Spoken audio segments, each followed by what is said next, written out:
Hi friends, welcome to my channel.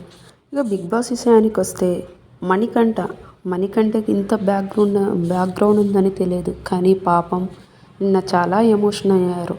కాకపోతే తను చెప్తూనే ఉన్నాడు, నేను ఎమోషనల్ పర్సన్ని, నేను ఎమోషనల్ అవుతా, నేను ఇలాగే ఉంటా అని తన గురించి తను చెప్పుకుంటున్నాడు.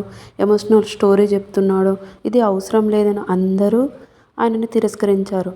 బట్ ఆయనకి ఏముందో టాలెంట్ అదే చెప్పాడు కదా, దాంట్లో రాంగ్ ఏం లేదు అనిపించింది నాకైతే. అందరూ 14 మెంబర్స్ అందరూ తన మీద పడడం ఎంతవరకు కరెక్ట్ అసలు? ఏదైనా చిన్న తప్పు ఎవరితోటి మింగిల్ కావట్లేదంటే టైం పడుతుంది కదా.